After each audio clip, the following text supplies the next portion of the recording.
How come you never call Travis first? Okay.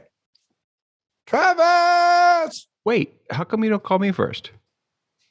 I'm so annoyed.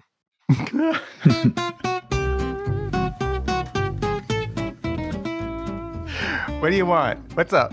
All right. So QR codes, right? You guys know Hate about 'em. QR codes. Hate them. Yep. We've written articles about QR codes. We know that during COVID, a lot of restaurants using QR codes keep people safe, not having to handle menus. We know that in a lot of cities, they now do QR codes on parking machines and things like that, meters. Wait, what's that? I haven't heard about that. Travis, you were telling us a story recently about it. Yeah, there's a scam going around where someone's been putting fake QR codes, or not fake QR codes, but QR codes on parking meters that redirects people to malware. And then so when they see it, they think it's it's something associated with like a parking meter app or what have you. Seriously, QR codes are incredibly problematic. I've never understood the concept. Well, I get it. But the fact is, you point your phone at something that is, by its very nature, cryptic, right? Right, And you have no idea where it's going to take and you. it causes your device to go do something. It could cause your device to do anything. Yeah, and anyone can print one out.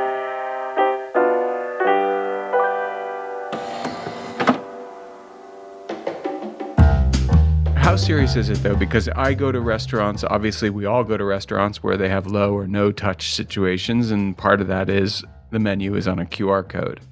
But it is a leap of faith. You're right. You go to a restaurant, you point your camera, your phone, whatever at this thing. It says, happy to open it in whatever the browser is, usually Chrome. Yeah. You open it and there's a menu. But what if there isn't a menu? What if you think there's a menu, but you are actually on the menu? Yeah, or also there could be a menu and malware. It doesn't mean, just because there's, the thing that you're expecting is there, doesn't mean there's something you're not expecting also there. Well, I personally, when I go to a restaurant and they have a QR code, I just claim that I don't understand the technology and can they please give me a real menu? Yeah, even if it's a legit menu at a restaurant, even if the QR code wasn't put there by a scammer, you still don't know the privacy policy of the website you're going to. It could be tracking your location. It could be setting cookies on your device. There's no way of knowing just by looking at a QR code. And I would imagine also that manufacturer, the company generating the QR codes, you also don't know, and they also could be putting some sort of tag on their product that is traceable. It's totally possible, isn't it? Yeah. Yet another wonderful thing that supposedly makes life more convenient and doesn't really, if it happens to be somebody who wants to inconvenience you. Well, just remember, it's the whole clash between security and convenience, and convenience, unfortunately, tends to win out often. For me, convenience versus security is nowhere more obvious than in password use management. The answer you get when somebody uses their password as their wife's name or something, and you say, "Well, why'd you do that?" The answer is because I can remember it. No, you have to make the analysis, pro versus con. Pro, it's easy. Con, it's stealable. Pro, yeah. I came up with something indecipherable. Con, but I put it everywhere in my universe. But it also is risk versus reward. The risk that you're willing to take, and I don't know, maybe that's why I live in the woods, and my only friends are coyotes and squirrels. But the I don't like to take those risks. I don't. And I would prefer not to have the quick menu or the immediate gratification if it also means that I'm going to spend the next 3 days on the phone trying to figure out whether or not I got hacked. Well, there's no question, coming from a man who basically roasts his almonds and then dumps oil all over them. No, you do sometimes take the long road. I don't dump the oil, I pour Although it. I've seen you simply eat a pat of butter, directly. And I go, don't you want to put it on something? True. It's true. But anyway. It's true. Welcome to What the Hack, a show about hackers, scammers, and the people they go after. I'm Adam Levin, cyber revolutionary. I'm Bo Friedlander, cybersecurity cat. And I'm Travis Taylor, cyber reactionary. And today we're talking to Brian Fennimore, who got into some trouble reusing passwords.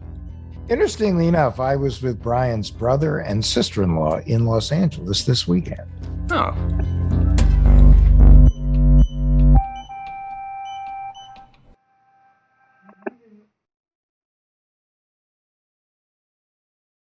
This is Travis Taylor, resident tech guy and What the Heck with Adam Levin. I've worked for decades in all things tech, and in that time I've worked on a lot of websites. And I have to say, one of the easiest platforms to use has been Squarespace. I'm always getting asked by friends and relatives for help with their websites. And the beautiful thing about Squarespace is that I hardly ever get asked by anyone for help on their sites. Its intuitive interface makes building and maintaining a site for your business, organization, or just collection of photos of your cat quick and easy. Squarespace is an all-in-one platform that can let anyone, even a complete novice, get up and running with clean designs that look great on any device or smartphone. It lets you share to social media accounts and has analytics to let you know how many people are coming to your site. If you want to sell things on your website, it also makes setting up e-commerce a snap. But don't take my word for it. Head to squarespace.com/whatthehack today for a free trial. If you like what you see, use promo code WHATTHEHACK to save 10% off your first purchase of a website or a domain name.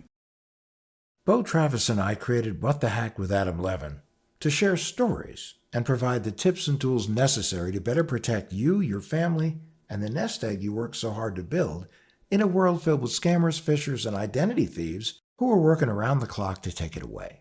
Our sponsor, Policy Genius, also works around the clock to protect you and your family by better educating you about the life insurance options available to you and giving you the platform to apply for the policy that best suits your needs. Policy Genius is your one-stop shop to find and buy the insurance you need. Go to policygenius.com, click on the link, and answer a few questions.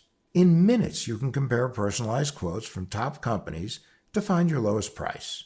You could save 50% or more on life insurance by comparing quotes with Policy Genius. The team of licensed experts at Policy Genius will help you understand your options and apply for the policy you want. The Policy Genius team works for you, not the insurance companies. You can trust them to offer unbiased help and advocate for you at every step until you're covered. Head over to policygenius.com right now to get your free life insurance quotes and see how much you can save.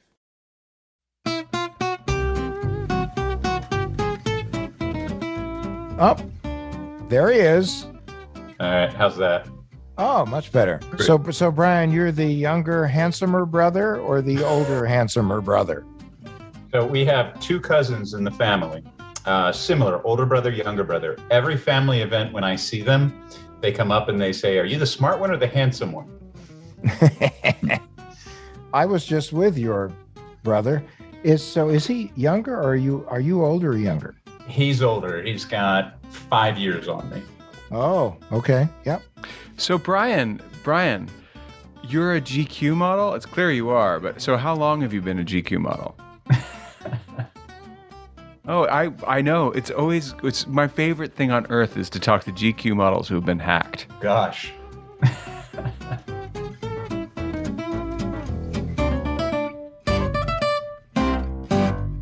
Anyway, Brian, thank you for joining us today. And it's a pleasure. Thank you, sir. I am Adam. I know you by way of your brother and your sister-in-law. This is Bo, who we know by way of his Hollywood presence. Brian, very nice to see you today. Likewise. And Travis, who has a voice 2 octaves lower than the Lord's. Indeed.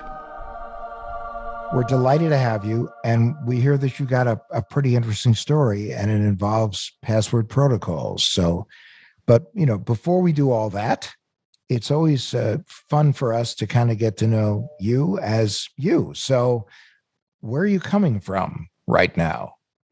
Well, I'm geographically in Leesburg, Virginia. By profession, I work in information security, and somehow I've made it my career to help modernize technology for large organizations, help out with cloud migrations, and really help infosec organizations try to keep pace with a DevOps type of cadence. Prioritize real world risk, balance that with regulatory controls and documented risk.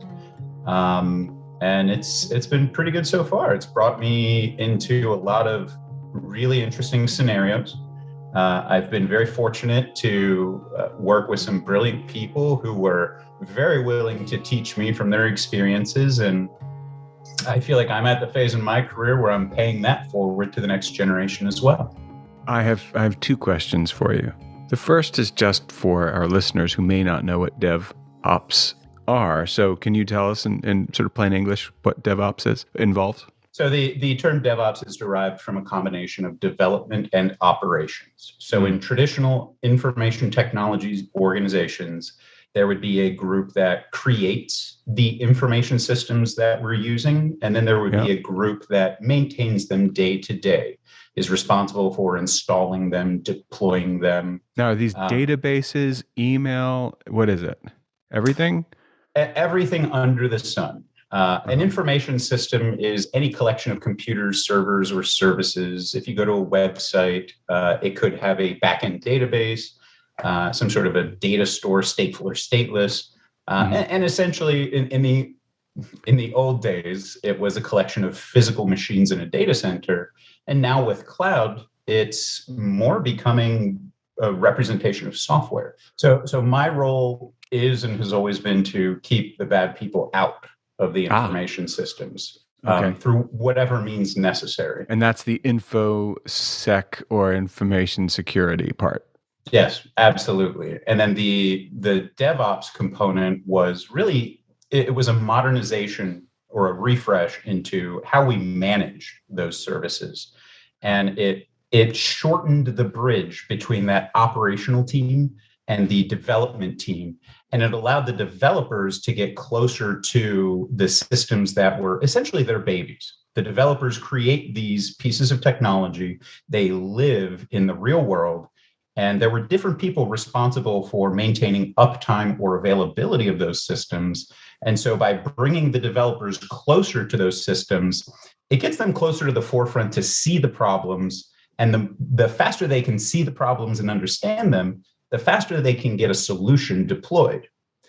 And so one of the scary things at a previous company where we implemented DevOps, we were performing thousands of production deployments a day. So we were touching cache generating systems. We were touching them thousands of times per day in order to fix some sort of bug. It could be adding a new feature. It could be fixing a bug that we were seeing. And so the DevOps methodology is about moving very, very fast. And then if you're moving very fast, chances are you're going to fail at some point. So there's the cultural side of learning to embrace that failure. And then there's the tactical side of learning to, it's called fail fast a lot within the industry, but it's learning to embrace that failure and then very quickly move into a solution and get that solution implemented as quickly as possible. Got it. Travis? Yes. Is there any reason why I'm understanding this? Must be that Brian's good at explaining it. I don't know. But this is also sort of your world of fascination, no? Yeah, most definitely. I think one question I have for you too is you mentioned the cloud before, and obviously there's headlines I think every week about some massive cloud breach of some sort. And I'm wondering, is there one specific platform or technology that you found to be markedly more secure than others, or is it all just sort of do each of them just come with their own set of vulnerabilities? That is definitely a loaded question. And what I heard... Love the loaded question. What I heard was which cloud platform amongst the big three with AWS, GCP, and Azure, which would be the most secure to use? That's so unfair, Travis. It's what he does for a living. I'm trying to get some dirt. Two answers, right? So one, I would choose the most mature. Mm-hmm. Most mature as in like Adam, or the most mature like me emotionally? Loaded questions all over the place. Well, the answer is definitely not going to help because the answer is the oldest.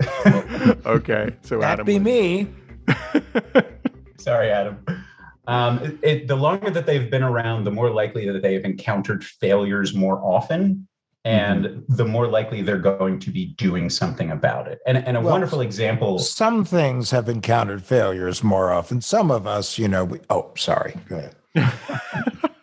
Oh, Adam. Well, a good example of that was the recent breach of Capital One. There was an AWS function, which is, in my experience, because of the name, they call Wait, it now AWS for people, roles. wait, I just got to break in. For people who are listening to Travis and Brian going on the trip in the light fantastic, AWS stands for Amazon Web Services. And it just is a place that it's a cloud service where a lot of companies, many of which you do have business with, they actually exist, yeah, digitally. That's where they reside on AWS, no? Most entities, especially a lot of startups coming out, um, predominantly are running on AWS. GCP has begun capturing a lot of the hearts and minds. And I think GCP really has an opportunity to look at what's working well with AWS and to start to build on it. Azure has tremendous potential as well. And that. But I just was trying to clarify what AWS was. So let's go. So now that I've diverted you and everybody gets that AWS is AWS, you were telling Travis something super interesting about how AWS actually is terrible and no one should use it. And Jeff Bezos is paying particular attention to this. Right yes, now. listen, everyone's listening. I would say the ultimate answer, Travis, is when you're moving into public cloud, you get the security that you bring with you. Right. A professional can secure Azure, GCP, or AWS to within acceptable risk levels, and a inexperienced person can bring a lot of insecurity with all three platforms as well. It's a shared responsibility model when it comes to risk management and security, and you really get what you bring with you. That makes sense. But you see a lot of situations where people go, well, it was the cloud provider's fault. And it goes, whoa. Wait a minute. The business bears responsibility for securing data.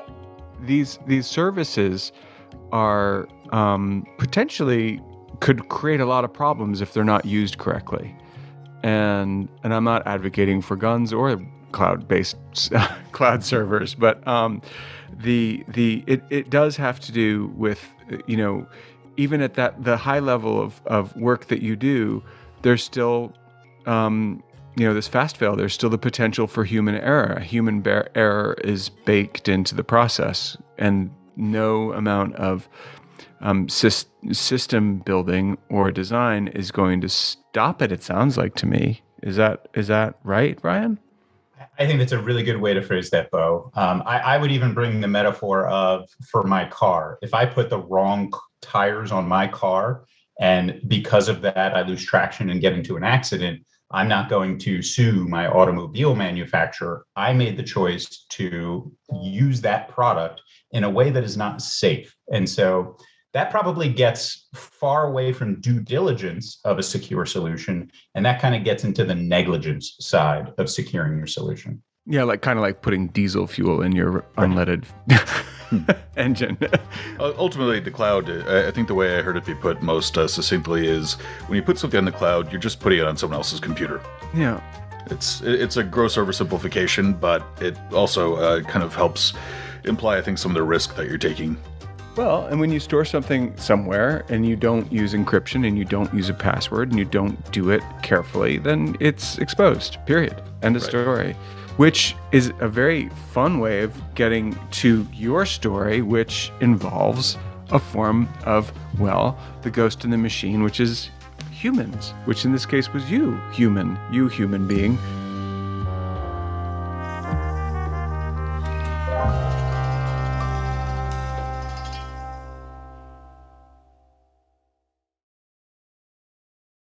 Today's episode, it's sponsored by Honey. It's a shopping tool that scours the internet for promo tools and applies the best ones to your cart when it finds them. For me, I just bought some rubber shoes so that I could walk around in the mud more comfortably. And I went to a site and they asked me if I had a promo code, and I did. But it was because I wrote it down and I had to type it out. Well, Honey does all that work for you. It even finds it. So has Honey saved you money? Honey? Yeah, Honey saves you money. That's the thing. They support over 30,000 stores online. Travis, How does this stuff work? Is it really invasive or is it pretty chill on the privacy front? On the privacy front, they're great. Their privacy policy says just outright that they will never collect and sell your data, which is great to have it be listed that in such basic and simple terms. But their revenue model does not depend on collecting your data like a lot of other services do. So their bona fides for privacy are great. Honey has found its over 17 million members, over $2 billion in savings. If you don't have Honey already, you could be really missing out. It's literally free. It installs in a few seconds. And by getting it, you'll be doing yourself a solid and supporting our podcast. Get Honey for free at joinhoney.com/WTH. That's joinhoney.com/WTH. What happened to you, my human friend? Long ago, in the days when I was still attending college, I had a Hotmail account. And when everyone had a Hotmail account? Yes, right around that time. I'm not going to give the exact date, but it was before the millennium. Yes, before the millennium. 1966, and you're actually Jason Bourne, and you've been on the internet before we even knew what it was. I like the setting. I'll take it. I can't remember anything that happened before 2 weeks ago. So essentially, I went to log in to my Hotmail account, catch up with my friends, and couldn't log in. Contacted, I can't remember if Hotmail was a part of Microsoft at the time or not, but I contacted them. I was able to gain access. And as I'm going through my inbox, I see all these emails. The ones that caught my eye the most, and they all look kind of odd. Somebody was conducting business with my email account, so it was clear it had been compromised.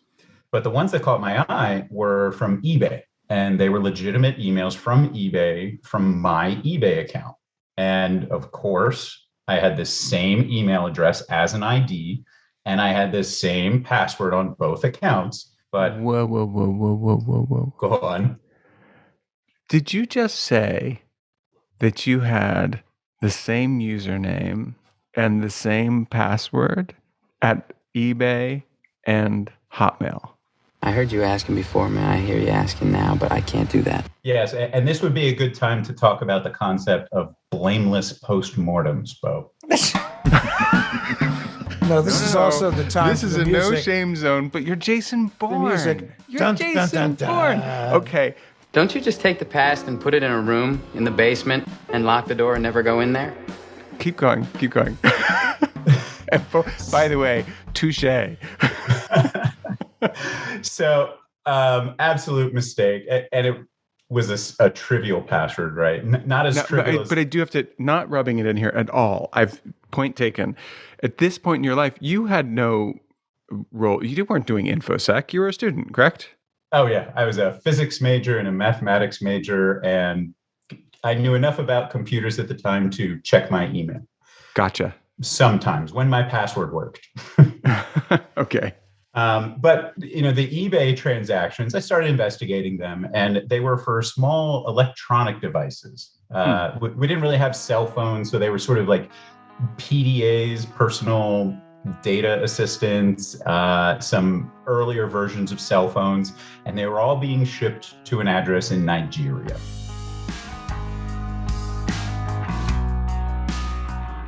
Oh, Nigeria, where I actually have 3 times inherited a huge amount of money. Oh, congratulations. Was it the same prince? I was informed via email. A prince, yeah. I'm actually a little Nigerian, I guess, because I'm related to a prince from Nigeria who's died 3 times, so he's also maybe a cat. It may have been, those may have been sourcing from the same location as where those electronics were being shipped. It's highly possible. But I was able to get in and reset the eBay password. I never found out if the items actually shipped or not, but the lesson that I learned was password diversity, I would call it, and avoiding password reuse, which is exactly what it sounds like. It's using the same credential at multiple services, multiple sites. All right, Brian. So are you aware of some other password-related scams when you weren't, saving the world as part of Treadstone? Thanks, Adam. I appreciate that. I am, and this one's a little bit scary. And I don't like to encourage fear or uncertainty or doubt, but it really is a scary situation. A really good friend, close colleague of mine, they have a home security system with smart cameras. Mm-hmm. And those smart cameras, we're all fairly familiar with that setup. You set a username and password, you can look at the video activity, get alerts on if there's motion, things like that. And he had the whole house wired with them. So yes, very, very trusted technology within the home. Okay. And unfortunately, one night, they heard talking coming out of the microphone. Mm-hmm.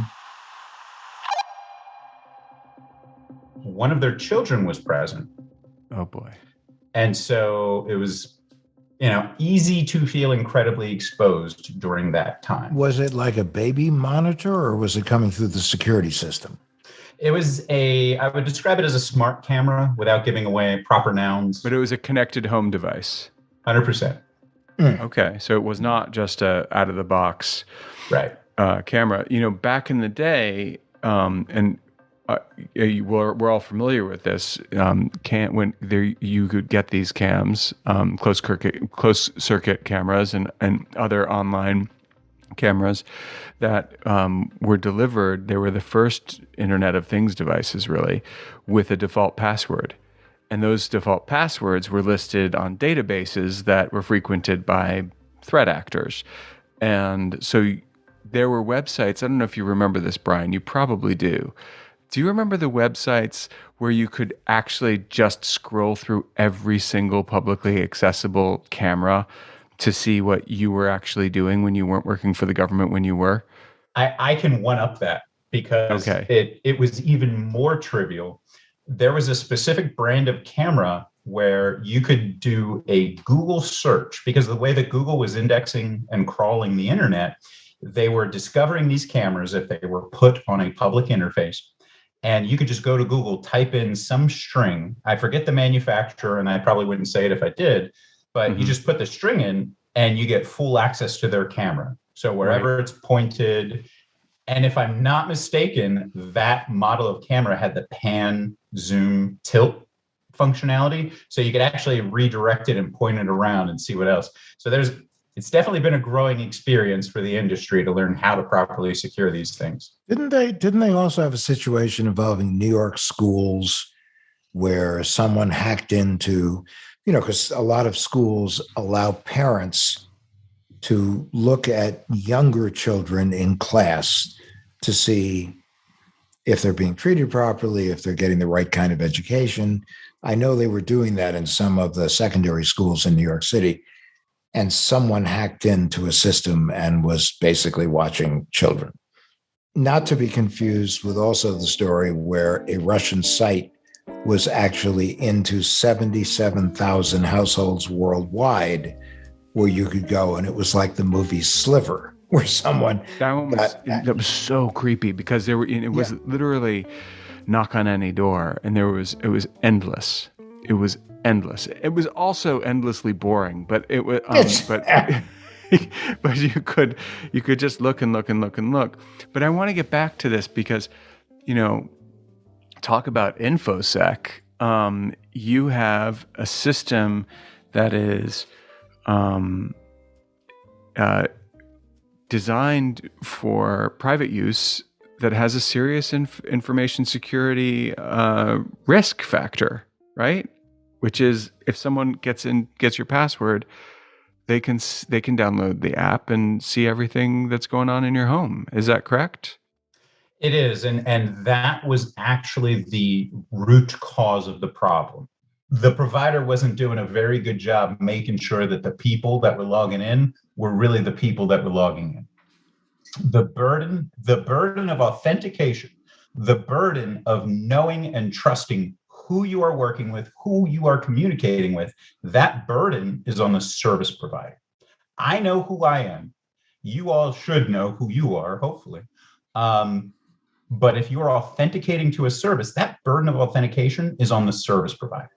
Hey, so does that mean to say that if someone logs into, say, my Instagram account and from Spain right now, and Instagram knows where I am better than I do probably. They know my travel patterns, they know, where I log in, they know my IP address. Should Instagram really be the ones to say, wait a minute, this is not Bo. Bo is not in Spain. Because they're 100%. Not doing that. I agree completely with Instagram in that context, right? No shots at Instagram. But in that context, Instagram would have the obligation, the responsibility, and the accountability to make sure that this is in fact Bo who wants to post these cat pictures on Instagram. I'm just presuming. But you're dead right. Usually dogs. I really see that. I had a long conversation with AWS, and I'll say AWS because once again, I don't look that great in this story. I was using a two-factor application, highly recommend it for anybody that can use it. Two-factor authentication on my phone for my personal AWS console, and it got destroyed at a water park. So I had also neglected to update my mailing address in between when I have moved locations. And so calling AWS, they had no way to verify that it was me. The email address was up to date and fine. The physical mailing address was not. So in order to bypass the two-factor token that I had on my phone, the thing that generates the random numbers, in order to bypass that, the email verification, which shows that I'm in possession of my email credential, that was not adequate to bypass the two-factor. Wow. So what did you do? So I was really impressed with the way that AWS handled it. They had a process. I had to fill out paperwork, get it notarized, and mail it in via snail mail in order to get access to my account again. Okay, that's impressive and super annoying. I was super annoyed and happy. There's got to be a word for that emotion, annoyed happiness. There's a German word for it, for sure.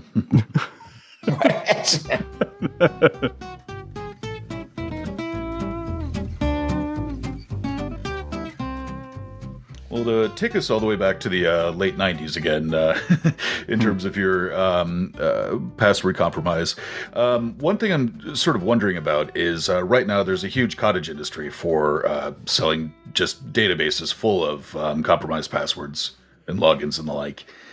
I don't think that was the case when your email password was compromised. So how do you think that happened? Great question. Thanks for bringing that up.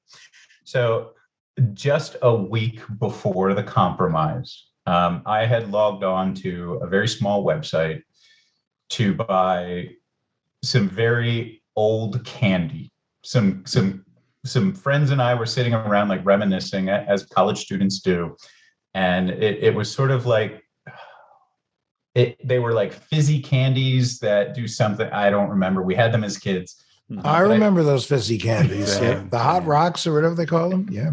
They were good. I don't know if it was worth the compromise, but sometimes when you get the munchies, you just need to go for it. So logged into the website, they require you to set up an account. They require you to set up a password. And my bad habit extended to that. So same username, same Hotmail email address, same poorly conceived password. And I highly suspect that small shop was not properly secured. And, just because it happened afterward, it doesn't necessarily mean that it caused it, but it's a little too strong of a coincidence. But it's a great segue into something that Adam had said, where it was how secure you are. No matter how secure you are only as secure as the services that you are using, right? It's like dating in high school. If you get mono, it's because the people you're dating probably had mono. And so if you are using different services on the internet, your security level is reduced to the weakest point in the chain. And that could certainly segue into a deep conversation about supply chain risk, but I won't tug on that particular thread. Or why I never dated anyone in high school. Oh, come on. That's not why. But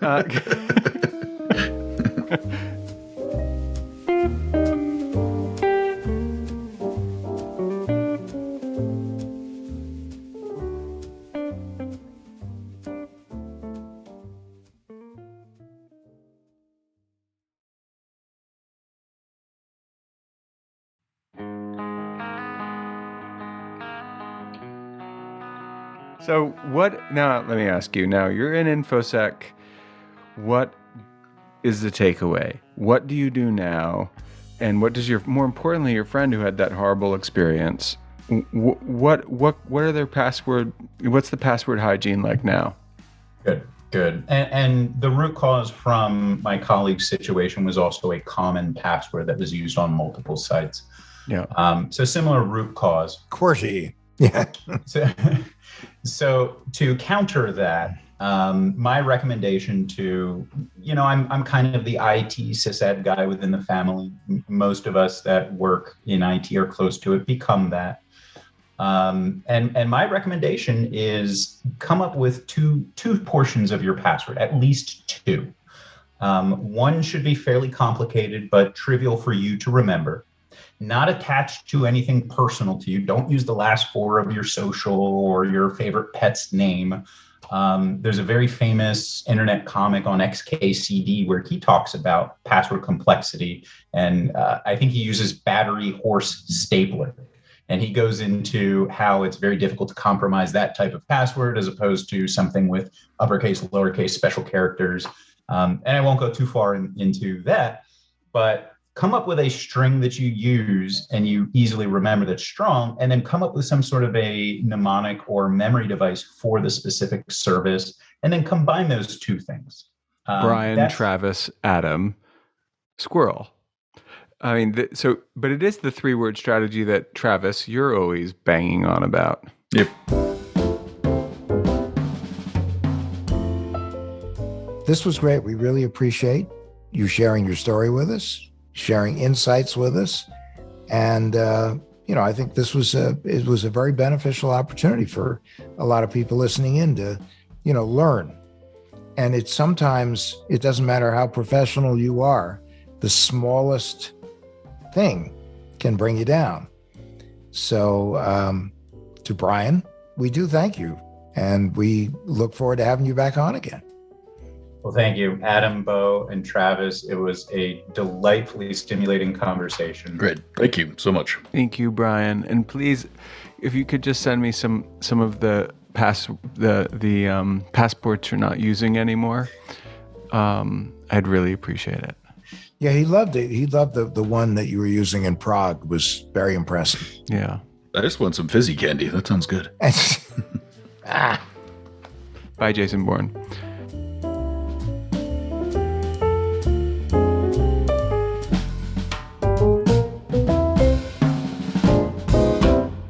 So listen, if you like What the Hack with Adam Levin, keep listening. Download it every week. We're here every week. And you can really help people find the show by doing a few things.